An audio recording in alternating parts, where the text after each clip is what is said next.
Thank you so much for coming despite of the rain. We have here today Alex from Marfeel and Brad from Cledara. The idea, hopefully, is that this is like the first event of a series of B2B SaaS events. We decided to go with go-to-market because we saw that this topic is super important to all the deal flow, all the companies we have in the portfolio, no matter the stage, whether seed, Series A, or B. And before I let you introduce yourselves, maybe I can give you a few words about Nauta before starting. So we're a B2B SaaS investor with offices in Barcelona and in London. We have been investing for 15 years already. We're currently investing from our fifth fund of almost 200 million euros and first tickets between 1 and 5 million euros, exclusively in B2B SaaS, in seed and Series A. Cledara is a company that Nauta invested in beginnings of this fund, and with Marfeel we've been together for a very long time already, since the third fund. And yeah, let's get started. The idea is to have like a panel discussion of around 30 minutes or so, but then I would love you to ask questions, maybe share your experience if you had like a different experience from Brad and Alex in topics, or ask them questions. And after the panel, don't go, because we have some snacks and even more drinks for you, okay? So, yeah, maybe Alex, we can start with an introduction about yourself and Marfeel, and the same with you, Brad, afterwards. Okay, so I will go fast because this is probably the least important things you want to know. I'm Alex. I've been working at Marfeel for 7 years now. I was living in the UK and the US before that time, and I wanted to come for the sun in Barcelona. We can see, right? So Marfeel is a 12 years old company. During pandemic, we have to pivot because we had a rev share model, and we were working exclusively with publishers. So at the beginning, everything was doing well. People were online, and after a couple of months, people were tired, and no one was online. We were not making money. We had to reinvent or to die. We decided to reinvent. 3 years after COVID, we have a very healthy business. Both products are still running. One is our cash cow and bring us millions without doing anything, and the other one is the one we work hard, but both products are EBITDA positive as today, so it's a good success story. Marfeel right now is an analytics platform for publishers. So we work with top 10 publishers around the world. In Spain, we work with all of them, besides AP. The rest, we work with all of them. In France, we work with Le Figaro. I think I heard some people speaking French, but I'm pretty sure if you do have another region, we might work with a tier 1 publisher in your region. So we are the fastest growing company in that field, and it's going to be pretty awesome because we are going to go to the US this year, very big, so we're going to make tons of money. Hi everyone, my name's Brad van Leeuwen. I'm one of the co-founders of Cledara. Cledara is a SaaS management platform. What that means is we help businesses purchase and manage the cloud software they use to run their company. We have more than 1,000 customers around the world. At Cledara, aside from being the co-founder, I run revenue, so marketing and sales. I've done building revenue organizations now for nearly a decade at always B2B, sometimes very small ACVs, sometimes painfully large, and have a lot of war wounds to talk about today. I'm excited to dig into. What's like the average ACV of both your companies, and what would you consider already like an enterprise customer? Because different people think different things about it. So our current ACV is going to be 30,000 euros, but it's not representative of the actual market. If we are looking at our split, we will be at 70%. That will be large, long-term, mid-market, and enterprise sales. So what we consider an enterprise sales is someone with a building, kind of things. But more in terms of numbers, will be in the region of 6K a month. So it makes on 75K a year, even on taken. That would be our typical enterprise one. We do have a plateau. We are the most expensive product in the market, so we have to fight with that. But we have a plateau of the 100K. Obviously, because it's people don't want to pass the 100K because it's a number that makes sense to them. So we play with monthly fee or with yearly fee to see which one psychologically is the most interesting when we go with an offer. So I'm going to have to start sitting up straight if Borja's going to keep taking photos here at the front. But you need to tell me. I don't see it.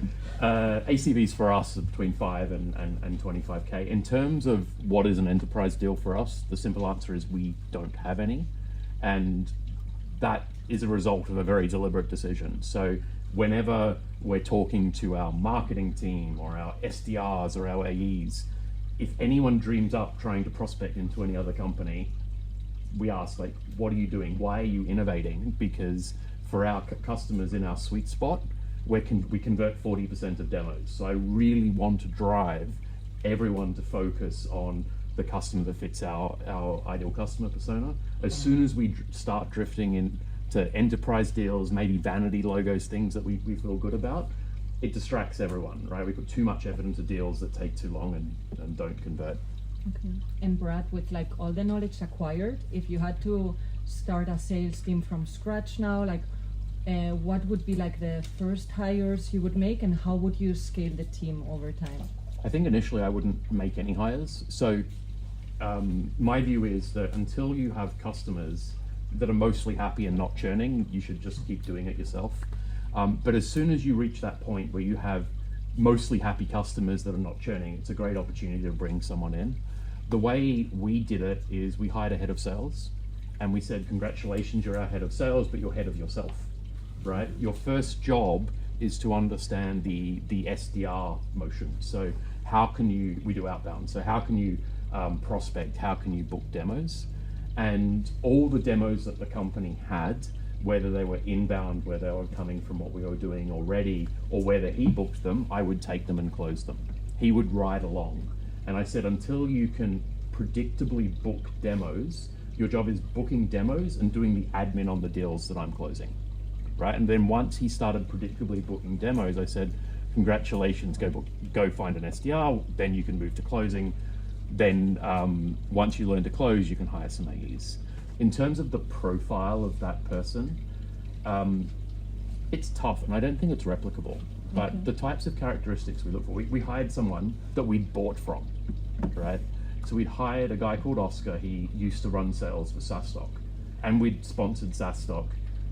We knew him well, and we knew that he would represent the brand well. So having been a customer of his, we were confident that he could take that kind of founderish motion and represent what we'd wanted in terms of a buying experience to our customers. And I think the other characteristic that was really wonderful about him, he was an aficionado of sales. He read every Jason Lemkin blog post. He would challenge us. He knew all the acronyms. He just loved the art of sales, and so he was happy to take that learning mindset into our sales motion. Okay. Alexian, do you have maybe a different insight? Yes. So first, maybe hire someone from your competition doing sales. And you could not imagine on LinkedIn how much they're sharing. Some people even share the achievements and everything like that. So once you do the interview, you can ask them those questions and see if they're consistent and so on and so forth.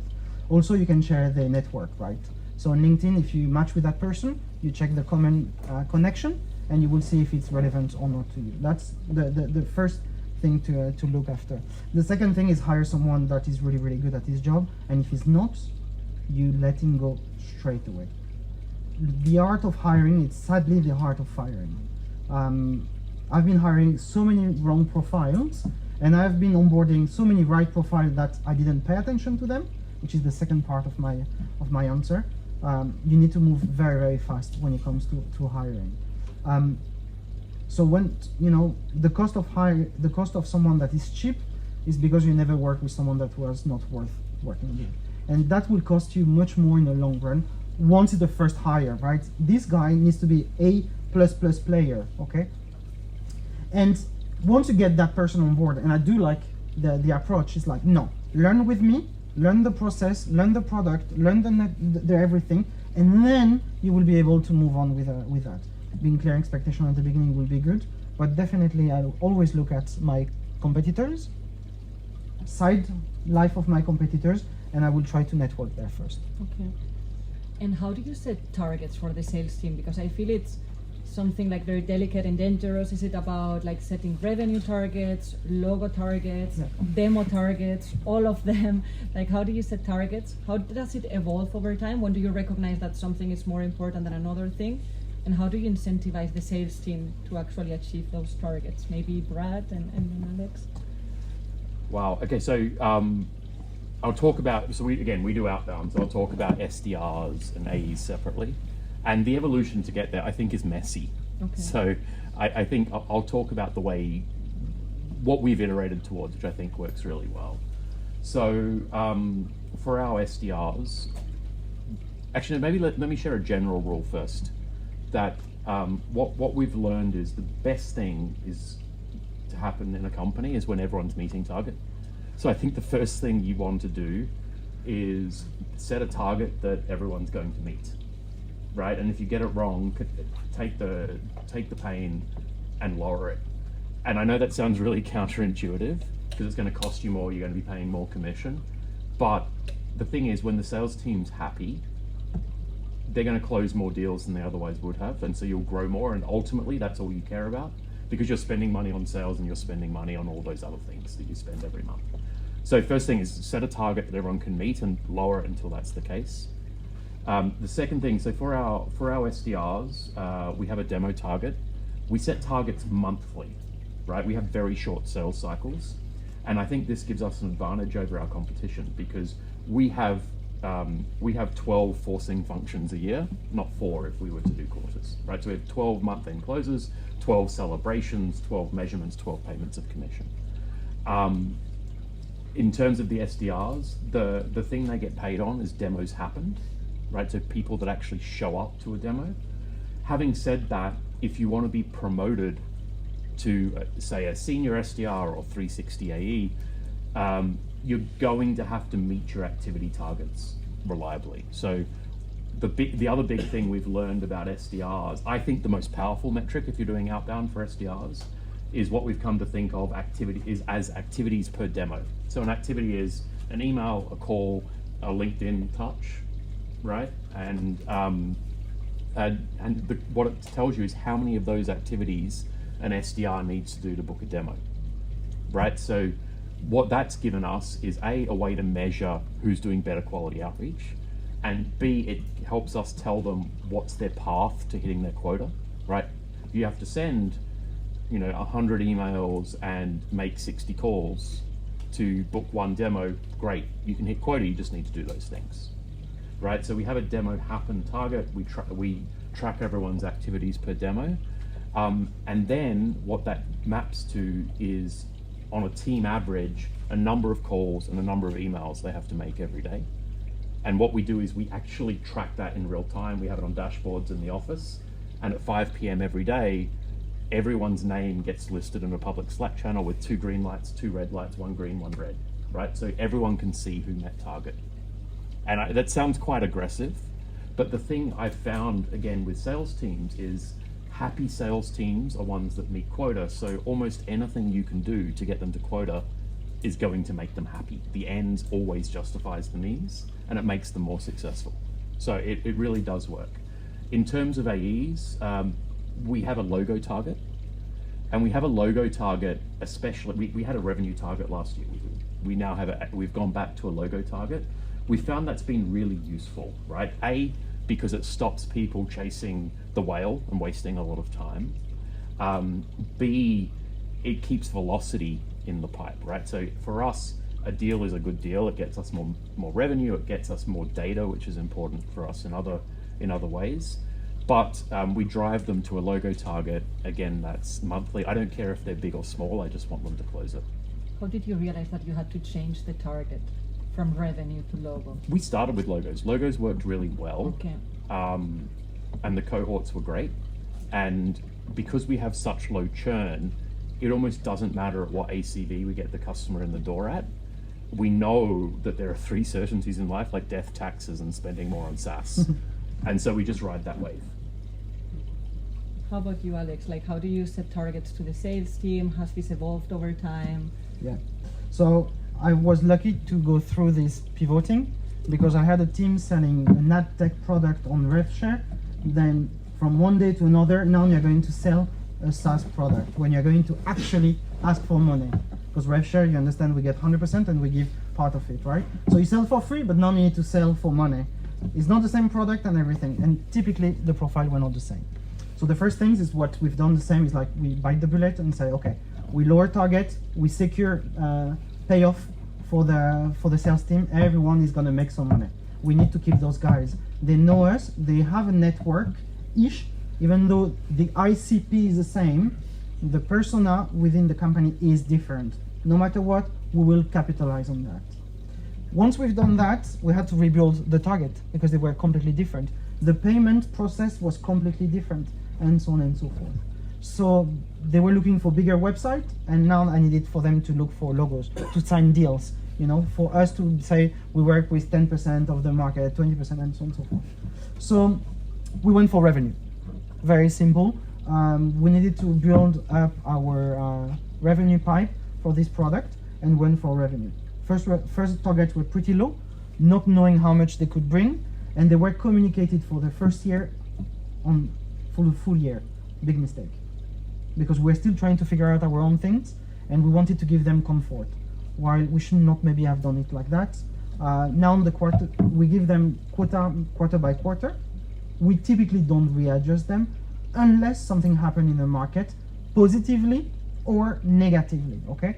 So I've been very transparent with them, yet if I give them 1 or 2 quarters ahead, I always tell them it's subject to change. And if it's subject to change, we discuss about it. It was another part of your question, no? No, how you incentivize the sales team? So for us, it's pretty. We are completely on the contrary side because I think our ticket is a bit bigger. So I don't care if a sales rep brings me 5 accounts of 1,000 per month or 1 for 5,000. I will help because we have a small numbers, right, of potential customers. So we need to be careful with that, and we need to build, because the go-to-market strategy is really different, market by market, and I think we'll talk maybe about that a little bit later. So we give them a percentage of the money they bring. Simple. You hit your target, which you need to build a system where they hit target for sure. 80% is what the book says of your sales rep needs to meet the target. So if you don't, it's okay. If you don't, it's okay, and you can live with that. So they make 90% if they reach 100% of the target. If they have a target, it's more or less a target of 1 million euros per year, to make it simple to calculate, right? So, and they make 90%, not of that million, but they will make 10 of 15% of that. And that's it. That's simple things. It needs to be, when the money comes in, how much money are you going to make? Then they're going to fight for more, you know? Then they will fight for more. They will find little ways, yes, but I helped this account, and so on and so forth. At the very beginning, we introduced partner. One of our go-to-market strategies is to use partners. Partners are connected, knows exactly the decision makers, we use them. Yes, but they're going to take away business from me. Or why do we, even some sales, why do we need to pay the partner? The answer is, why do you fucking care? And it should be like that. If you care, tell me why. Really, not because we pay. The company will pay just to make sure you hit your target. Exactly what you said. We will support you in a way or another. If that's supporting you, yes. And then depending of the sales team, salespeople you do have, some people are very lonely, don't want any help. Those ones are a little bit harder to bridge. And then there is a lovers that wants to build network, and they will use the partner to go even faster. And those are the good ones you want in certain cases, and the other ones are the one you want for other cases when you want to penetrate specific markets or verticals. Can I just say, because it's an interesting thing, so there's a very big trade-off actually I didn't think of earlier between setting targets as logos versus revenue. So you want greedy salespeople, you want people that get motivated by money, and you want to pay them when they do something that advances the business. The challenge that you will have is if you choose to set logos, which is we've done, is it makes it harder for the greedier salesperson, because they can't land the lottery ticket deal that might be worth, you know, hundreds of thousands or millions of dollars, and, you know, significant amounts of money in their pocket, right? If you do logos, they're in a linear game. They're like, well, do I close 20 logos this month or 25? they only earn a little bit more. They don't have the chance to win the lottery. And that was one of the most painful things we found about making the change. Now they're all super happy. Now they're all super happy because they can see that they can reliably beat target, and they can reliably beat target by quite a lot if they work at it. But they're not going to get a $200,000 commission check.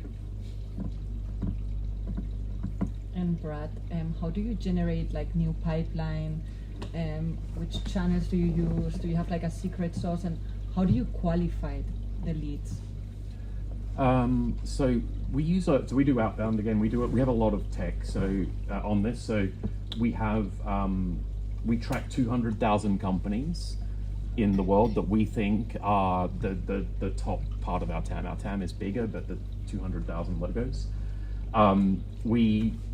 We've got an internal tool that sucks up all the digital exhaust we possibly can about those 200,000 companies. So keywords in their job posts, are they growing?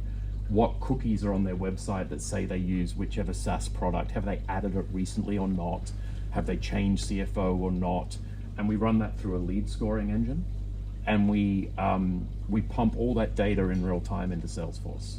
We then break up those accounts into tiers 1, 2, and 3. And every month we assign every quarter rather, we assign the tier 1 accounts to an SDR to prospect into. Other than that, the SDRs should self-source accounts. We found this was really important. So we want them staying switched on. We want them to be able to see the matrix, look at some company's logo and go, aha, that's probably going to be a Cledara customer. And that's actually how the most experienced ones do it. They can just smell it. But they build that muscle, they get their own accounts. We've got that data sitting into Salesforce, and then they will start prospecting into those accounts with the objective of booking a demo. Maybe January last year, we booked exactly 0 demos on the phone. Zero. We never, zero demos on the phone. We never asked people to call. Now 60+% of our demos are booked on the phone. So they'll be booking them on the phone, they'll be booking them on email. And the big thing for us is reducing the time between when the prospect says, yeah, I'll take a look at that, that sounds great, to actually getting them in front of an AE. Because then you keep the momentum whilst you've got their attention, you reduce no-show rates and you increase conversion rates. How do you do that? Just setting up like a meeting earlier, demo earlier, or? We'll try everything. We'll tell you that, we've got an offsite next week, so I can get you in on Monday or Tuesday, but they're out for the rest of the week. The best AE, his wife's giving birth to a baby. Every week. These ones are actually happen to be true, but they just know to say it. Or they'll even say, hey, I'm one off target right now. It would really help me if you showed up for that demo on Friday rather than Monday next week. And people want to be nice and they'll do all these things, but it pulls pipe forward. And how long did it take you to decide, okay, actually these leads are tier 1 leads, right? How much knowledge did you need or experience to actually get to that conclusion or insight? We iterate on this a lot. I don't think it's done. And to be clear, the difference between a tier 1 lead and a tier 3 lead in terms of their propensity to book a demo might be single-digit percentages. Okay. But again, we ingest a lot of data and we do a lot of data science to map those signals versus their propensity to reach different stages of the lower part of the pipe. Okay. And Alex, how about you? Like, how do you generate new leads and how do you qualify them? So we don't have SDRs. No. So we have only account managers, let's say, sales rep that knows the market. Once again, in your market, who is a publisher, who you want to work with, and then there is the triangling, I don't know if it's a word, but effect that will help the rest. However, you need a list. With this list, we had exactly that system, less advanced than you, but we had this system that was scoring from our previous business, right? So in Salesforce, I have everyone.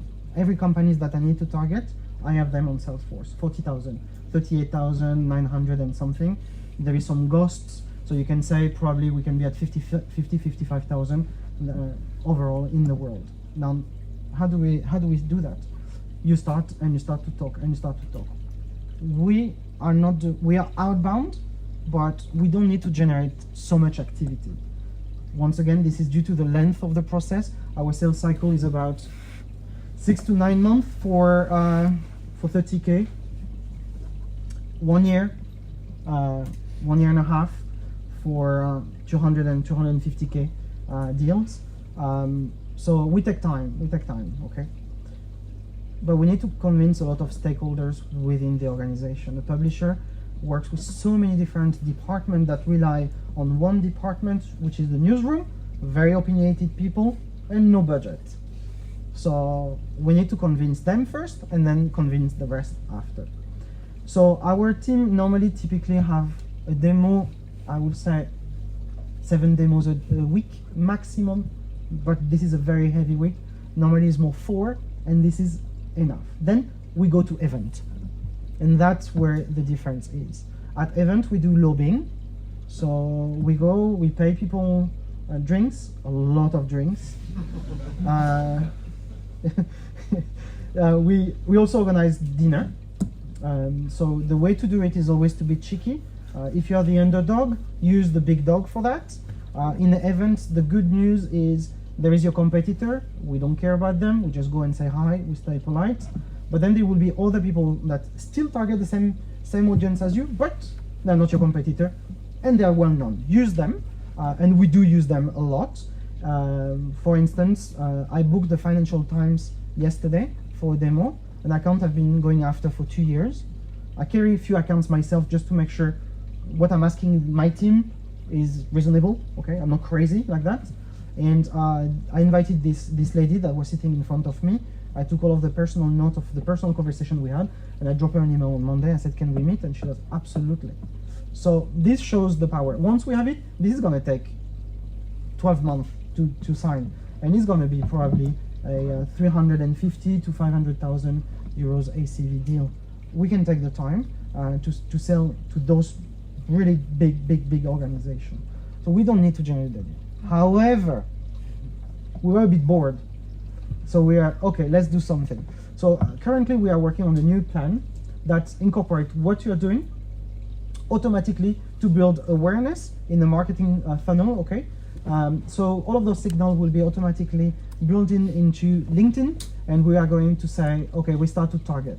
So this ABM strategy will do the opposite effect. So instead of going for the outbound and me telling you, Bob, go after, you think you need to go after A.com? No, A.com is gonna come already warmed up, already fully aware about our product and our capabilities. Somehow we're going to call them or to email them at the same time, magically, but that's okay. That's part of the incorporation between sales and marketing, so they can work side by side and together. So at the moment we are signaling all of the signal we could find. There is tons of them. We found some ideas on LinkedIn, and we think LinkedIn is playing the two-hat game, say, no, we are very good, but we give you that in exchange. But it's going to be very promising for this year, and we have tons of people to go after. So we are going to go for this outbound, kind of inbound. The inbound is going to come by itself, okay? We have no doubt on that. Inbound is going to come by itself. We see it in Spain, where we own about 70% of the market. People just ring us and say, hey, I have this website we never heard about. How much is it? I don't know, it's 1,000 euros a month, 12K. Okay, I sign tomorrow. So we start to have deals closing for 2 to 4 weeks, I would say, and they have an ACV of 12K. Okay. And with smaller ACVs, for instance, Brad, do you choose not to engage with certain customers? Like, what do you engage of the concept of like self-serve sales? Is this something you practice? Do you like it? So the short answer is no. There's a couple of reasons for that, right? So the first reason, we have a financial component to our product, and so for compliance reasons, so you don't do money laundering on our platform, we have some controls that require us to have you on a video call, and we rather have the AE do that because we can get you to understand our product. We find you on board better if we do that. But yeah, I believe that we can talk to absolutely everyone. I think I saw a tweet recently that if you buy a $25 thing on the internet and you can call the e-commerce company and they'll return your calls, like even at like the lower ends, so we're at 5 to 25k ACV. At 5k ACV, we can definitely pick up the phone and talk to you. But having said that, what we find is there's lots of unnecessary frictions in the buyer journey that we've just been really working hard to try to get rid of. So one thing we did, just to give an example, we thought we were being very clever. So you'd had this demo with the AE. She would send you a customized sign-up link, so you could click there. It appeared with the plan that you'd agreed on the call that you would buy to make conversion super easy. And we thought we were doing a really good thing.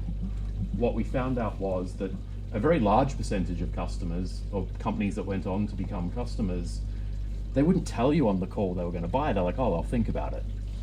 And then what we'd done was introduce friction, because they had to contact us saying, okay, I'm ready to sign up. And then we'd have to go and get them on a call again, send them a link, and they could sign up. And so we just put a button on the website, which historically, like it seems really dumb and obvious, but what we found was it improved conversion rates on deals a lot.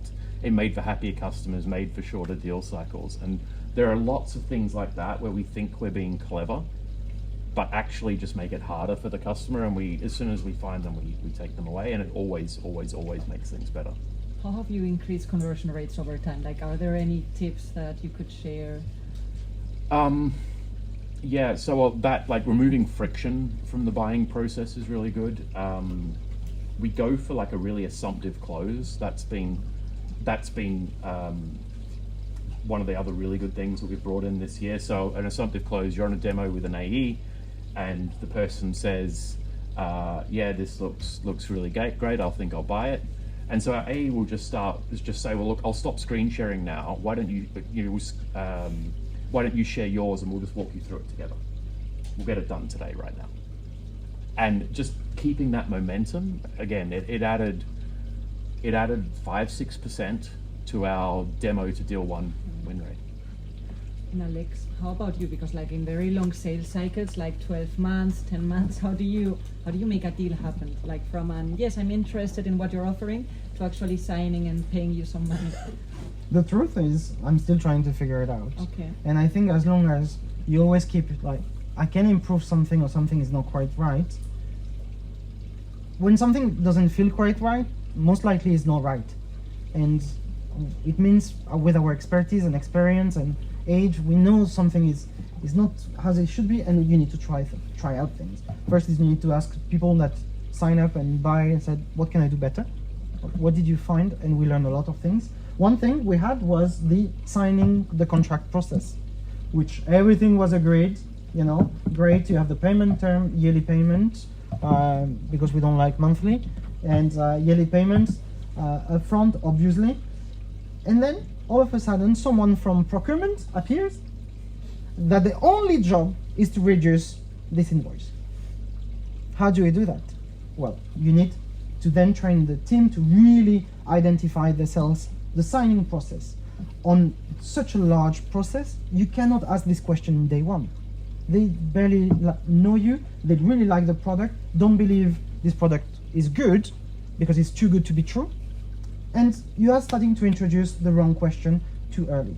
So then we had to go back to the drawing board and say, okay, what's the problem? I will take care of the expectation handling, but then the signing process, going to some automated digital signature, and then to send it, and then the person doesn't receive it, and then they need to fill out tons of things. It was a pain. So we decided to do it ourselves, which we are not do it ourselves type of company. We prefer to work with others that knows how to do instead of to reinvent the wheel. But we decided to do it ourselves and to simplify it as much as possible. And I would say maybe even to introduce some confusing things or unclear, so like that you can sign much faster. For instance, we speak about monthly price, but we ask the payment to be yearly, and we don't indicate the yearly price because psychologically it's lower. Doing little things like that. By doing this, we have shortened our signing process of 45 days. So if you take, it's a lot.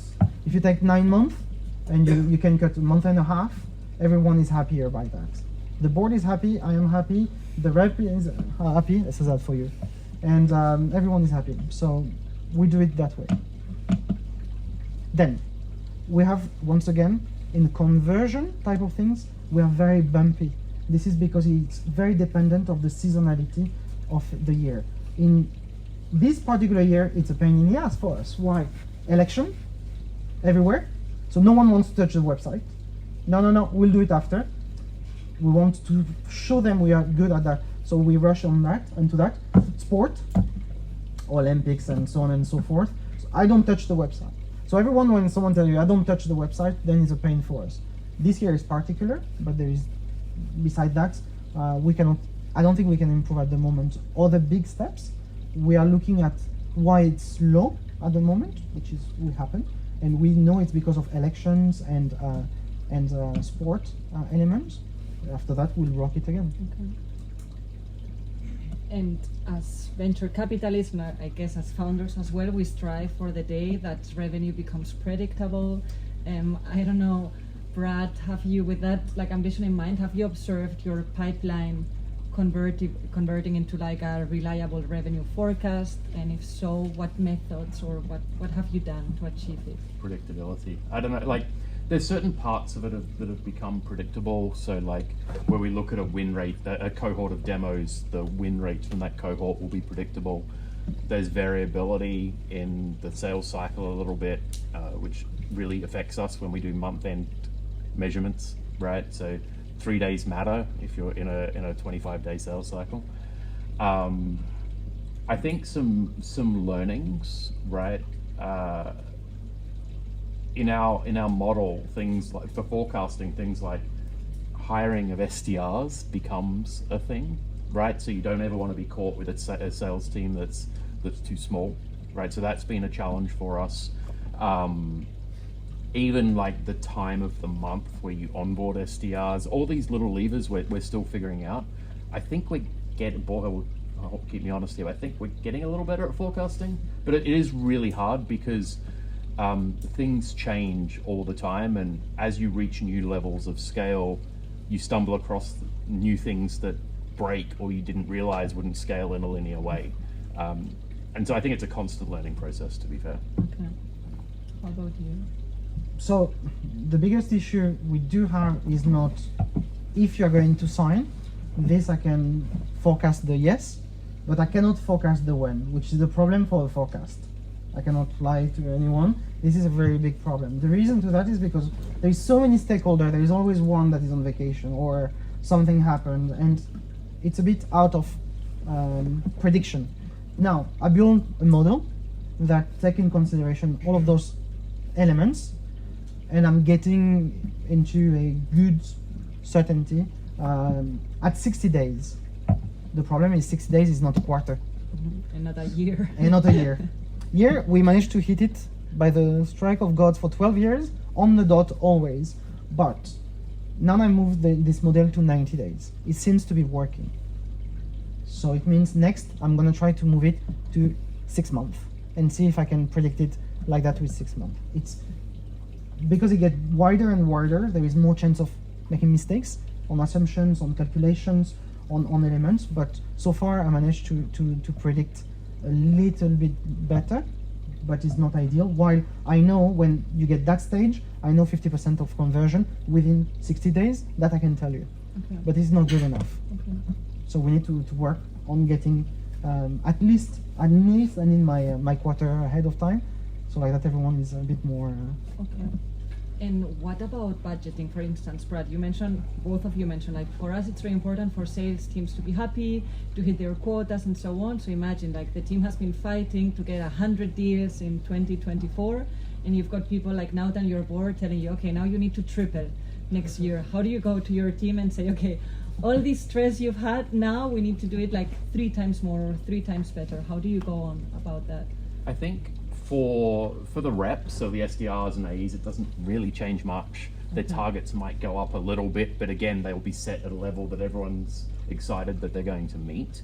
I think the biggest point of stress is for roles like the whoever's running the AE functions, your AE team lead, your head of sales, if you've got one, especially if it's their first go round in a venture-backed company where you say, congratulations, you met target. It was really hard. It's going to be 3 times bigger next year, but we'll figure it out. right? And I think it's that moment in time, if you're a founder with a head of sales, you're at very high risk of losing them, because they've gone from this, they've gone to battle, they've made the number, and you've just told them it's 3 times higher next year, and their comp is linked to hitting that 3 times number. So we that first head of sales we had, that's how we lost him, right? It was a very hard moment. Actually, it was a good thing, because very quickly you need to get to a person that runs sales that knows the game and has seen it play out a few times. But look, it's tough, but it's just the game, so you got to do it. We do it 2 ways. The first way is we ask the team, okay, you've done 80-90% of your target. We sit down, I sit down, and during a 2 hours workshop, this is a bit painful, because they know what's coming, right? I'm gonna increase it a way or another way, but the question is, how far can we go?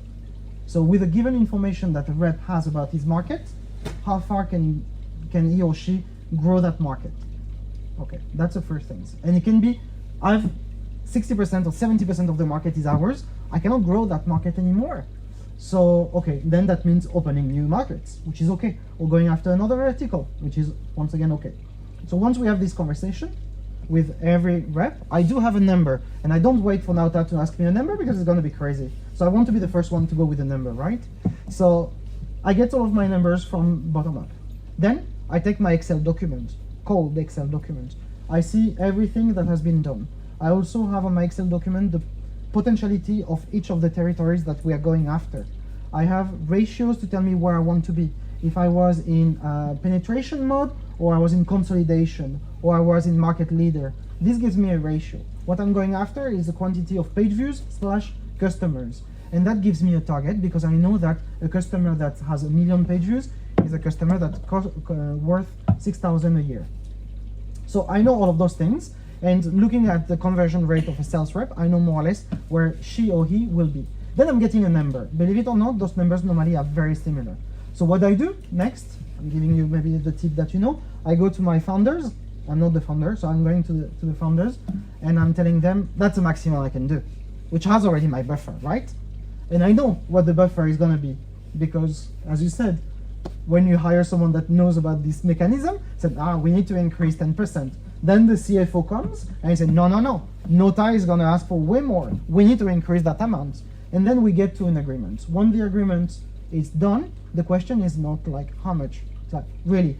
And they come to me and say, Alex, how are you going to do it? Can you actually do it? So we sit down for 2 days in an offsite, and we go through the numbers, where it becomes a company goal to achieve those numbers, and not just a team one. What activity can we put in place? What are the problems and the challenges that we'll have on one hand, and the opportunity we'll have on the other one? And then it becomes a company-wide effort. I am relying on product.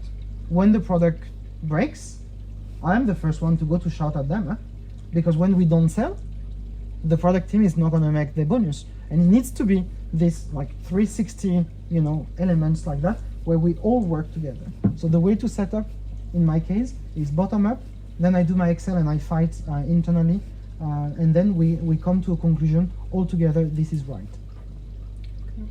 And Alex, you've mentioned like a few times like market expansion and so on. So what's your experience with entering new markets? When is it the right time to enter in a new market, and have you done any mistakes maybe that you can share, or some learnings about it? Well, mistake I make more than a lifetime can support. But this is something about sales, and definitely on enterprise sales, you need to be calm about things, right? You need to have energy all the time, but you need to be, if you fuck up, you fuck up. You need to move on and to fix. Go-to-market is a bit strange, because every territory is slightly different. Why? Because the players that are there or not there are different, and it becomes a bit complicated to take all of the pieces together. Now, we always try to acquire a name in the market, that a client, that is known across the board. So not maybe the El País, but El Español. I have nothing against El Español or El País, or another one that people can know or can respect in a certain way. The way to do that is what? Either you have connections, personal connections, a lot of personal connection for that, Either you're extremely good at lobbying, so you don't have a direct personal connection, but you know people have. And in order to acquire that is to have partners. So partners will be expensive normally, but that's okay, because you are trying to achieve something bigger than your first account. So typically we pay them about 15% of a year of an ACV, basically 15 to 20%, which is a lot of money, but it kick off the elements. The second thing is hiring, and we go back to hiring. Hire someone that is not necessarily local. My best sales rep for Germany is not German. I have hired 5 German, never managed to penetrate the German market. I hire a French and say, try it, let's see. Germany is going to be our second best progressing market this year after the US. So this is very surprising. What he's doing, he has the style. He understood the way business function there, and we just need to support. What I say always is, go to market is you need to try tons of little things, but you need to secure your name. And to secure your name, you need to understand this market works better with partner. This market works better with a hire that is not necessarily local. And some markets, I'm thinking about Japan, for instance, typical market, you need a Japanese. You need to go to give the keys of your house to them and say, okay, now run sales, do business, because we are very different the way to do business there. So that's typically a market you need someone local to understand. Other regions, think about Spain and Latin America, you don't need someone in Latam, you don't. You will need at some point because of time zone, but otherwise you don't need to get started. In the US, we started without anyone in the US, and now we have hired 1. We're going to hire 2 more. We took on board a new board member that is well known in the US market, which tells me what? It's for me a partner or a hire, this board member, because he's called himself Chief Door Opener Officer or something like that, because he has everyone in direct line, you know, say, oh, Bob from the Washington Post, can we go for golf? The guy has done it 10 times in his life. He's doing it for the fun and the thing. So you need to foster that. So find the right people, in-house, partner, doesn't matter, pay them, and you know you are going to invest. It's kind of like, okay, I pay you, you know, and I will look after 6 months down the road to see if you're ready to actually sell, and that's it. It's not more complicated than that. However, on my little Excel document, when I see the penetration, I see the high chance of success, right? And then you need to use common sense. Don't go to, I don't know, don't target Thailand if you don't want to do any operation in Asia, because you know at some point it will cost you money. When we are lucky, because in Europe we have tons of little markets that we can go after, and we can expand to the US pretty easily if we look at the New York side and Miami side. So this is common sense. Okay. And do you think, Brad or Alex, that you need to have like a lot of market penetration in your first market first before going international, or that's not really needed? Because sometimes we see founders that maybe have product market fit somewhat, but not really. They don't know, they haven't figured out the go-to-market strategy 100%, and sometimes I think, okay, maybe you're replicating the problem somewhere else. Maybe you should figure out your market first and then go international. I don't know if you have a view about it, Brad. So, so I think market is a strange word. Like, what is a market? Okay. So we've talked about market in terms of geography. Mm-hmm. For us, we said geography doesn't matter anymore. You know, most people work remotely. Half of the US is working from somewhere in Mexico or Ukraine, or who knows where they're working, actually, from a business perspective. The way we think about market is the nature of the customer. So we narrow in very much on a customer that is the same business, it's got the same DNA wherever they are, and that's how we think about market. And in general, I think if you've got a product that your customer likes and you're not getting churn, and if you happen to be solving a problem that exists in more than one place, then in general everyone's problem is top of funnel, so you're better off expanding your TAM. But you just you have more at the top, you get more at the bottom. So I think I don't think that that's probably the number one thing. I think what we've learned, so we have a sales team mostly in London, a little bit here in Barcelona. Of course, a cold call to someone in New York is going to be quite different to a cold call to someone in Bucharest. It's always in English, but for us, but again, it's the nature of our target market. And SDRs have a bit of a learning curve there, but in general, they like it because it makes them a more rounded salesperson. Okay. And we don't particularly notice different conversion rates in different markets. Sales cycles are a little bit different. Americans make great buyers. They move fast. Once they buy, their bar is higher and it's a little harder. I think we overcomplicate things by overthinking about it and exercising caution. I think, yeah, probably better. Anything that makes your TAM better, if you've got happy customers, just do that. Okay. Oh, absolutely. I think I completely agree with that, because at the end of the day, product market fit is one thing, market expansion is another thing. You need to figure out first if your product makes sense, and someone wants to buy it, and someone continue to buy it, and to be happy to have a churn under control or low churn. We do have as well very, very low churn, right? So that's great.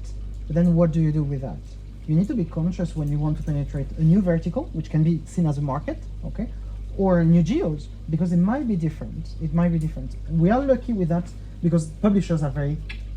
In the Nordics, I don't know if anyone is from the Nordics here, but in Nordics it's completely different because it's kind of a geo by themselves. It's an area by themselves. But that's okay. Once you penetrate with one, you got them, right? And you can see this effect of going after.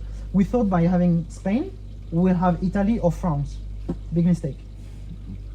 Completely different.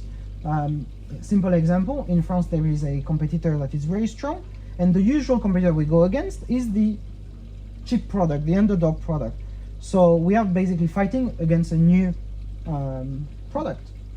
Bad idea. So let's get some bits. We have 3 logos, 3 tier 1 there, and we are waiting for other elements for our product to be right for the French market. And this, by default and by the book, we made a mistake. We should not have tried to penetrate it at all first plan, because it cost investment on our side that doesn't make sense, as the market is big enough to go after other things. Can I say one more thing on this? So I think that if you're going to be a tech founder in Europe, you should lean into probably the biggest single advantage you have as a European is that you're probably not going to build a $10 billion software company only selling in Spain. So you're kind of international by default. You've got no choice, right? And you have this way of thinking. You understand that right off the bat.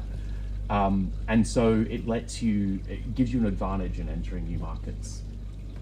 If you're American, you've got more capital, more people that know how to build tech companies, people that are very used to buying from small tech companies.